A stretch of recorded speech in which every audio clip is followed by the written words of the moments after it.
Hello, welcome back if you've been here before, and welcome to my channel if you're new. Today we are starting a new diary written by a woman by the name of Bertha Flack. She was living in Scranton, Pennsylvania, I believe. Notes. I did read this one pretty recently, although I bought it about a year ago. I normally don't go for diaries that are part of like a set when they're being sold separately, but after seeing a couple of hers go by on eBay, I was just really intrigued. I'll put my tea in there. And I finally decided to buy one. I mean, I bid on others, but you don't always win. They go for a lot of money. So I finally decided to rescue one of her diaries in the hopes of maybe finding the others at some point. I did find someone who bought the previous year's diary, and it's online actually. I'll put a link below if you're interested. I haven't read it yet. I am most interested in the year after this diary, because at the end of this diary she gets married and that's where it ends, and I'd really like to know what happens. Although I'm curious about all her diaries, especially the ones that have to do with her boyfriend, fiance, Harvie, because I do not understand this man. So perhaps by the end of the diary, you will understand my frustrations with Harvie. I will give you a little background on her and her family and Harvie, and then we will get started. Oh no, I forgot to take notes for like what happened in this year. Let me see if I already have it in my computer, because I have gone through so many years. Oops, that's not what I wanted. One second. I did not make notes for what happened in 1931 and 1932. She goes into 1932. Oh goodness, I am so sorry. I dropped the ball there. It's been a little busy trying to keep up right now. But I will get that done, and we'll see if I can hack that together in my break between episode 1 and episode 2. By the way, if you're not aware, how I work with my diary readings is I read the first half hour, 40-minute reading here on YouTube, so you get an idea what the diary is about, and then the rest of the diary is uploaded private videos on my Buy Me a Coffee page, so members can go over there and watch the rest of them, and I earn a little bit of money that goes towards buying the diaries. And if I happen to find family to return the diary to, then I can tell them that this is what I paid for it, but you don't have to pay anything, just shipping, or just give what you want, because I have this Buy Me a Coffee and I've earned this much towards it and it's covered. And so that's basically what it's for. So I can just, cancel out the whatever I paid if possible. So the diary readings, the rest of the diary readings are over there, and the link will be down below. So I'll just tell you a little bit about Bertha and her family and Harvie, and hopefully in the next episode I'll go over what was happening in the world in 1931. I usually do that at the beginning of each diary, but oops. So, Bertha Virginia Flack, when was she born? She was about 38 this year. So, oh dear, let's do math. Can we do math? Sorry, I had it. These are my notes from what I found online, and her birthday was not clear. I got a couple different dates, and I didn't do the math. And now I did the math, and she was born around 1893. I feel very ill-prepared once again. I don't script these things. I did a little better this time. I made this a little clearer, but so she's about 38 years old. Her mother, Sarah Catherine Sackett, died, well, she hasn't died yet. She's gonna die in 1934. And she's got a stepfather, Samuel Edwin Sackett. Samuel had a first marriage in 1892, Eliza Weissman, and so she, with her, she had a brother, or a stepbrother, Herman Sackett. He was born in 1891. There's a sister, Lydia Sackett. I don't have her birth date, but I believe she's Herman's sister. He married Catherine, her mother, in 1904, and they had a daughter named Elna in 1910. So she married Byron Ball later. And after Catherine died, he did get married again for a third time in 1938. I believe this was about her, about Samuel and not her birth father. It says he was an engineer for the steam railroad. In April 1930, their home rented for $40 a month. And now we get into Harvie. Yeah, I don't have a whole lot of information about them yet. And also my Ancestry.com subscription has expired, so I have to wait till I get a discount offer to rejoin again. So I couldn't really complete my research. So Harvie C. Loomis, he was born in 1883 and he's 43. No, wait, sorry, I did that wrong. He's 48. He's 48. And his parents, his dad's also named Samuel Pettingill Loomis. He died in 1891. And his mother is Hattie, and her maiden name was Holdridge. And she's still alive, and he lives with her. She dies in 1939. He had a brother, Fred, and this will come up. This was an interesting story that maybe we'll get into later. He had a brother, Fred, who died in an accident. Fred's first wife and the mother of his son, Herbert, passed away in 1920 of tuberculosis. So he had a son, and Herbert is now, after the accident, living with his grandmother and Harvie. So on May 20th, 1925, Fred remarried, because, what was his first wife's name? Oh, I don't even have her name. Anyway, he remarried, divorcee Coral Evelyn Corey. They were married only 25 days before his fatal train accident. Coral had 2 children from her first husband. I don't have her children's names, and I don't know where they went. She wasn't mentioned in any of his obituaries. His first wife was. I don't know why I don't have her name here. It's probably on my other notes. Yeah, she was previously married to Horace Levine Beeler, who died in 1944. Oh, so the kids probably went to live with him. This gets confusing for me, I'm sorry. So yeah, he probably had the kids since he was still alive at this time. But yeah, Fred was in 1925.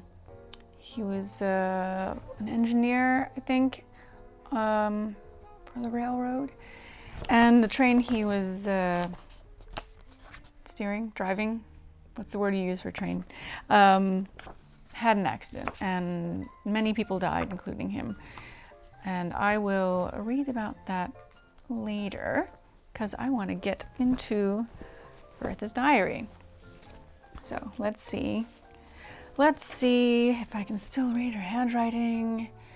It always takes a little time to get into the different handwritings, you know. Also, once again, like my dress, I made this one. Just finished it 2 or 3 weeks ago. I used a 1930s pattern, and I think it turned out pretty well. It was a little confusing. It actually did not take very long to actually sew together, except for the weird, confusing part up here. All right, Diary of Bertha Virginia Flack, 1931. She had pinned some flowers there, but they aren't there anymore. Fragrant wild rose leaves, picked on Loomis Hill, and then there's a little moth hole here. Something, the winding stream across the road. When Harvie, C. Loomis, and I took a walk up to Stone Quarry on Dubois Place, Sunday afternoon, November 8th, 1931. I don't know if she mentions it in the diary. Oh wait, November 8th? Maybe, because we start on November 3rd, actually. We're partway through the year. November 3rd, 1931, music softly playing on the radio, a voice crooning, snap your fingers at care, worry won't get you anywhere, anyway, and it won't matter 100 years from today. I should look that up. I didn't make a note about that, but I should look that up and maybe see what song that was, and if we can play a little clip. Saturday, October 31st, 1931, so we're going back in time. I took a taxi to Depot at 8:05 a.m. to go to WL&W, I think, Depot, where colored, portly Mose took my bags to train, and I took a tiresome trip to Vestal, New York, to visit my brother, Herman Sackett, his wife, Celinda. Did I have his wife's name down? I don't know, and I don't think I can check until I get my subscription back. And there's 7 tots. Claire Eugene, age 13. Samuel Nelson, age 11. Harold Ellis, age 9. Carlton Herman, age 7. Edwin James, age 4.5. Lester Homer, age 3 1/4. Lois Marie, age 2 years.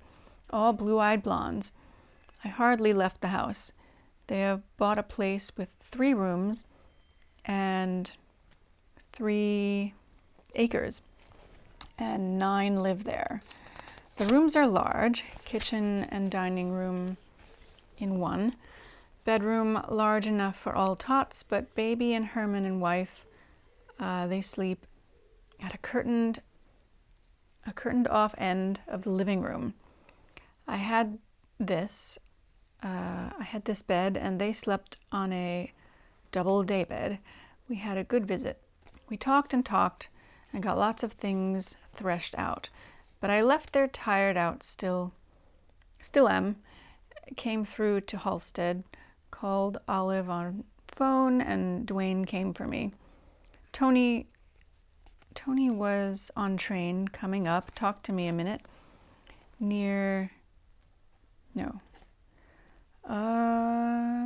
What is that? Something smelling of beer.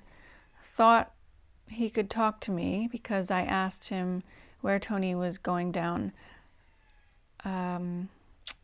I engaged, I think, so he did not get much talking done. No, I'm not really sure. I was civil, polite, cold, and I'd have been cold as I'd have been to any. What is she calling him? Rear bracky? Breaky? I'm not sure. I did not feel acquainted with. I'd wheeled Tony's first baby about. We were neighbors, so I could ask where he was. I come up here Monday night to Olive's. Today I was ill. They all went out to vote, but Aunt Martha, it's very tiny there and I cannot read that. Something. November 4th, 1931. It's a Wednesday. Harvie Lawrence and Emma English drove me down in their car to Loomis's. Mrs. Harvie, she calls her Mrs. Harvie and I visited until 12 p.m. Ellis came home at 10 p.m., played several pieces on cornet for me at his grandma's request. So Ellis is Fred's son. I'm not sure how old he is. I think he's in his late teens. Sorry, something. Sleep in my eye. Because I think he might graduate school this year. November 5th, Thursday, Mrs. and I visited hard all day. Ellis practiced on cornet. Am I saying that right? Is it a cornet or cornet? Because I can't tell and I don't know my instruments. I believe it's cornet, like I thought in the first place. Looked it up. Yes, visited hard all day. Harvie and I visited some, but in a way the day has not brought much satisfaction, except to visit. Nothing much from Harvie. We are supposed to talk we are too supervised to talk any private affairs. November 6th, Friday. It stormed, but I went down to Mrs. Wells today. Called on, it's a little scribbly. Someone, Gathany, Lily Tingley was there. We had a lovely visit. I am worried about Mrs.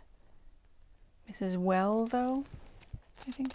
Mrs. Wells. Went to Mrs. Wells. I'm worried about Mrs. Wells, though. Ellis called for me about 9 p.m., going down to town with him before I held up 50 cents and said, "For a boy who confesses he has a girl he can treat, any boy would confess that for 50 cents. He laughed. Okay, so she's getting him, for a boy who confesses he has a girl he can treat. I don't know. He laughed. Oh, but you must tell her name. He said I could tell any name. Oh, I shall ask her, did you treat her? I said.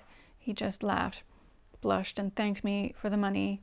Then when he called for me, he brought his present girl along, little Miss Chamberlain, a blonde with blown hair, in 8th grade and not over 14 years old. So I met formally his present girl, a friendly little thing. Saturday, November 7th, 1931, Jessie Proctor spent the day with me here at Loomis's. We had a nice visit. Ellis and I went home with her at night and viewed her newly prepared dining room. It was attractive. I called Ellis's attention to her paintings. He seemed impressed. Later on, he said to his grandmother, I did not used to like Aunt Jess, but I am beginning to like her now. I had remarked to him one night as we walked to her door, Ellis, Jessie is a second Gene Stratton-Porter, with her home in the heart of a woods as it is. Always before, he has heard of her living up there in the brush, or some slam about her how queer she was before she had left.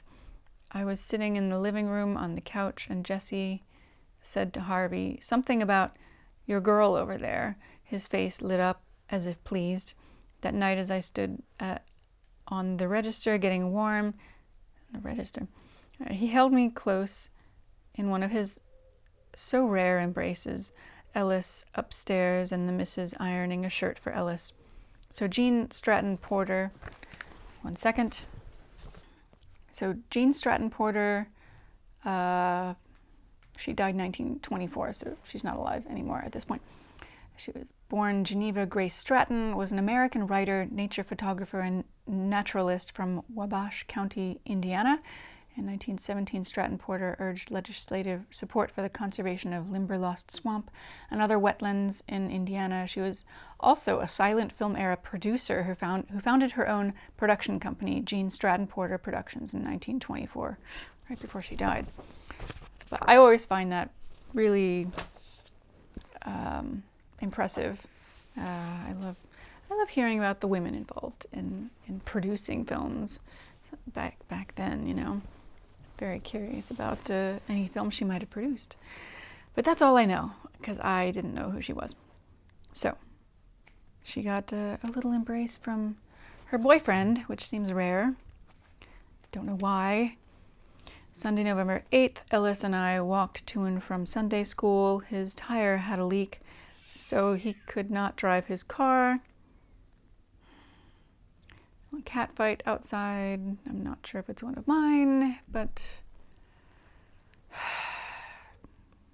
there's no way I'll find them. After lunch, about 3 p.m., Harvie and I took a lovely walk up on the Du Bois Hill. I'm not saying it right, I'm sure. Across the road opposite their home and up to a stone quarry. We looked down over Halstead, Great Bend, climbed down on some lovely big rocks to view the lovely landscape spread below, but no lovemaking at all. Now, before you think dirty thoughts, back then, I don't know when exactly this changed, but I learned this with Vivian's diary. Lovemaking is like wooing. It's just being lovey-dovey and you know, maybe some kissing. I don't know, or just being romantic. No one's taking their pants off. So he is so decent to go out with this way. We got a lovely rock fern for Mother for home. That night he got in a bit of rather good lovemaking there. Now he's being romantic. He has all the movie sheiks. Oh no, how do you pronounce that word again? Shakes. I think it's shake, right? He has all the movie shakes. That can't be right. I don't know how to pronounce this word. Dang it.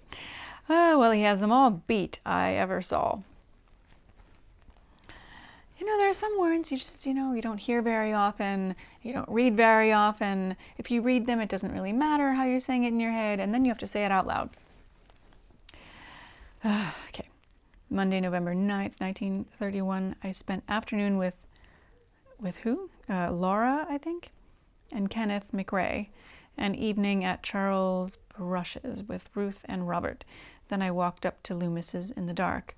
Seemed scared to death I'd meet a skunk. I was mighty glad to hear Ellis playing his trumpet. When I got in, he scolded me for coming up alone. I was waiting to get a call from you to come after me, he said. Aw. Tuesday, November 10th. I left on early train, went to Binghamton, New York. Such a full day. Tried to call Emily Morris, don't know this last name, on phone first. Could not get her. Had a shine? Maybe. Then tried once more. Spent half hour at phone. Finally called Ethel Hinney, maybe. She asked me to meet her at Hills at 5 p.m. and come home with her. That she and Jack wanted to take me to Emily's. I went and had my hair trimmed and ironed, I think. Is it ironed? Might be ironed. Then lunched at Boston store. Shaped in between. Kept trying to get Emily on phone. Met Rose Miller Casey, had a chat with her, then met Mary Tremper Colabab and Mrs. Weathers. They treated to cream. Mary and I had a lovely chat. Just as I was leaving them, along came Hazel Bailey Jones. She visited a few minutes. Then I walked across bridge, met a girl, visited with her a minute, then went on to Cooper's. Bell was out, so I called on Elda Osterbout for a few minutes, then back across bridge. Phoned and called some more, then met Ethel, went home with her, had supper. We drove out to Emily's. house all dark. I knocked on front door, knocked at back door, then wrote a note and left in her door. Spent night at Ethel's. Next day I returned to Halstead without seeing Emily or David, and was worried about them. Wednesday, November 11th, 1931, Armistice Day. Ethel and Jack drove me up to Loomis's after 3 p.m. Dinner, we spent evening visiting hard at Loomis's. Now it gets tiny. Ellis escorted me to home talent play, paid my admission. Sorry, I sneezed. Paid my admission. Something me in. He played trumpet, beginning and ending, played lovely. I was so proud that he invited me to go. I loved it. The play was good. It's very tiny writing. Thursday, November 12th. Another red-lettered day in my life. I fixed a skirt for the missus in PM. She took a nap. Minnie Green called to phone dressed in overalls. What? Ginny Green called to phone dressed in overalls, white midi and bare-headed, rough-spoken, large but lovely to look at with her blonde wavy hair.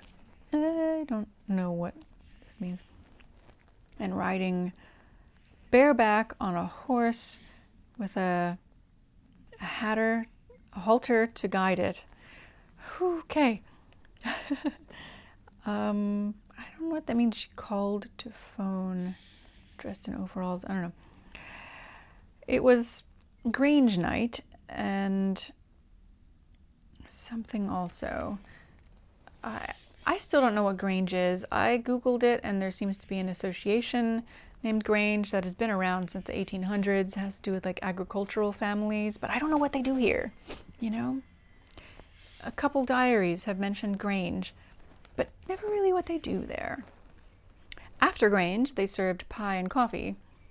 And what did they do during Grange? Mrs. made and took a mince pie and milk. Ellis also went. Before they went, I told Harvie be sure and get your lights so they won't go out. Have folks come stumbling in and find me in the dark is no fun. There'll be a scandal and you'll lose your reputation. Mrs. and Ellis laughed at my speeches. After they went, Harvie set lantern on dining room table. I had set lamp on living room table. Harvie was telling me to take it out. I did not at first. Presently in flew Ellis. Forgot something, as usual. After he went, I carried small lamp out and lantern in. Harvie said, don't bring that in. Must we have it? So I set it down in dining room and came back. But before I got to my chair, he took my hand and pulled me to him, lifting me easily as he does now. He settled me on his lap, then talked about our possible marriage, probing about in a tasteful way to find out if he could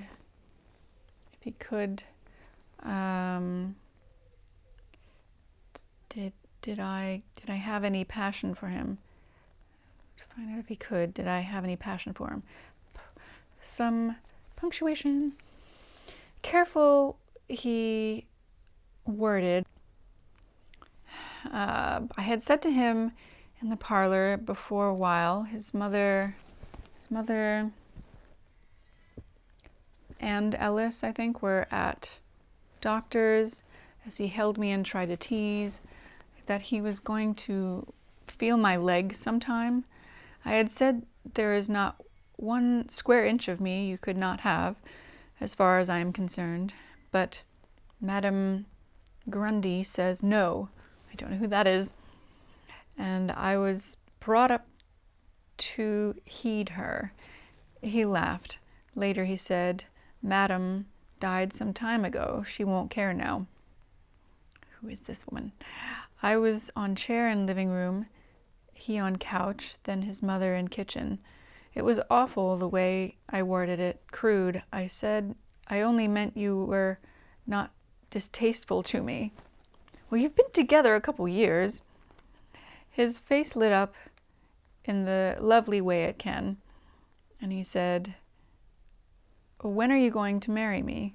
Oh, she said you're not distasteful to me. Well, from what I read about the other diaries, she goes back and forth on that. When are you going to marry me? Whenever you get ready, I answered. Steadily, he put his hand out. Come on, he said. I rose and put my hand in his. Then we broke away as his mother was coming in, but he left the room for a few minutes. This all had happened before this memorable Thursday, I think? Thursday night. You don't ever you don't ever act very much in love with me, he said. Well, you don't exactly act in love with her. You never show any emotion over me. I don't dare, I said simply. I feel as if I had a whole chest full and was sitting on the lid, holding it down tight with both hands besides to keep down emotions which it is not time for me to even really know about. All sort of instinctive, I guess. He interrupted me with, you have answered me now. I have tried to find out for 4 years. I began to be afraid that I might as well take a pillow to bed. Oh, men, is that love to them? Is that why they something themselves with housewives, children to support? Just how much should a girl desire the respect of her future husband show or know of this passion they want? How much should she learn about herself? All I seem to want in life is his arms holding me close. My arms about his neck, perhaps. His face against mine. My heart beats stronger. I grow warm even in a cold room. At times my face burns. I have a strange feeling of strength. Thrills slowly start and ebb away. Where start, where finish, I cannot say for sure. Mostly my spine, I guess. Is this as it should be or not? I sense something I don't really look at, know, or see, like a dynamited dam that inevitably will pour over one large high wall of water, then forever after flow steadily over and on ever widening, but mostly placid river, turbulent only at times. He said he wished we could be married a couple of months or more before it had to be known. Then tried to plan away. I told him I had a friend secretly married. It turned out wrong. Oh, if we were living together, better make it known at once. Where would we go? Pike County? Too many railroaders up there who know me, he said. You couldn't leave your mother? He asked. Yes, even the Bible sanctions that, I said. Of course I would go up and help out, but she has cis and is better now. I later spoke about separate establishments for us. It would only be a short time before your mother would have to come to us. She and Ellis would be most welcome, any and all times. We got a lot sort of talked over, but not settled, before they came. But a good hour before, I had left him to it in the chair, and forgot myself to keep away from him. But my eyes hurt in back of them, and I felt utterly weary and spent. My battle to keep away from him, I believe, more than his loving me, for always he is gentle and gentlemanly, though once he suddenly took me back in his arms in a quick, tight, fierce way. Wow, I thought, what am I in for now? But he was only his usual gentlemanly self, such control too. Never would I suspect him of passion at the times he holds me. The one thing I was warned against allowing a man to hold me. When I finally went up to bed, the first thing I did was kneel and from the uttermost depth of me, thanked God for this happiness sent me, loved God for making me so I could be so happy, so much in love. I said in the something words, I'll wait for you till hell freezes over. And I you, he said quietly. She must be quoting something and I'm not sure. I cannot read. I said in the blank, something man's words. I do not know.